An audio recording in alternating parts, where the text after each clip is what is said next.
Suna, where is your helmet?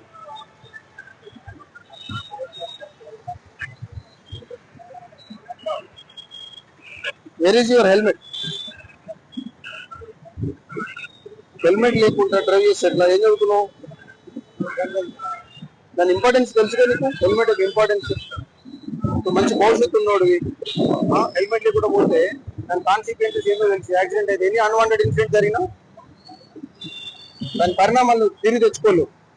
నువ్వు social మీడియాలో చాలా వీడియోస్ చూసింటావు. చూసినావు టెక్నికల్ ఉన్న వైలేషన్స్ బాగా అయినాయి నీ మీద. అదేనా ఆ రియలైజేషన్ మొత్తం కడితేనే వెళ్తాం, లేకపోతే వెహికల్ రిటర్న్ చేసుకుంటాం. 2400 చలాన్స్ ఉంది తమ్ముడు. నువ్వు కంప్లీట్ గా రూల్స్ అండ్ రెగ్యులేషన్స్ ఒబే చేస్తావు. ట్రిపుల్ రైడింగ్ 2 times ఉన్నది.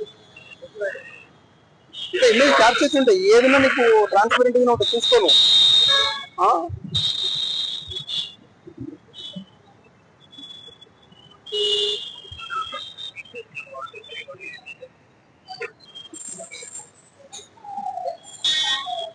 తెచ్చినా ఏందో 17 మన మైనర్ డ్రైవింగ్ కదా. కరెక్టే నాన్న, నువ్వు మైనర్ డ్రైవింగ్ చేయకూడదు తెలియదు.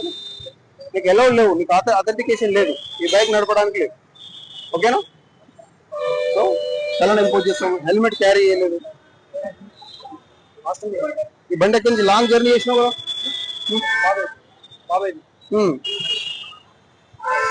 మరి వెహికల్ రిటర్న్ అయిపోతుంది. ఓకేనా? పేరెంట్స్ తీసుకొని రావాలి, కౌన్సిలింగ్ ఇచ్చేస్తాం. కౌన్సిలింగ్ చేసే బండి రిలీజ్ చేస్తాం. కరెక్ట్ తమ్ముడు, మనం దానికి ఏం చేయలేము దానికి. ఓకేనా? డ్రైవింగ్ లైసెన్స్ లేదు, మైనర్ కాబట్టి లేదు, ఆటోమేటిక్గా డ్రైవింగ్ లైసెన్స్ కూడా ఉంది.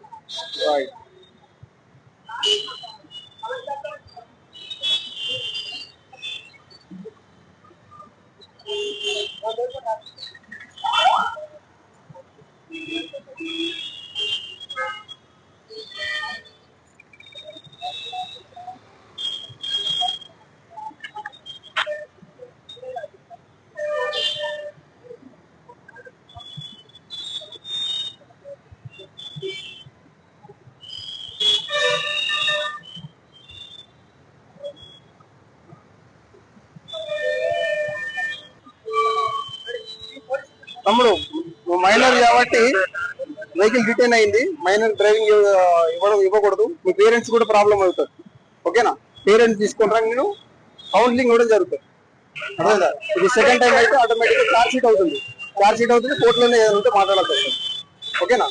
ఇవాళ మీ పేరెంట్స్ కూడా ట్రబుల్ ఫేస్ చేయాల్సి ఉంటుంది. ఓకేనా? పేరెంట్స్ తీసుకుంటాం, తప్పదు. ఇక టైం పట్టినప్పుడు ఉండదు. ఓకేనా? నీకు తెలుసు కదా, నువ్వు ఎడ్యుకేటెడ్, నీకు తెలుసు.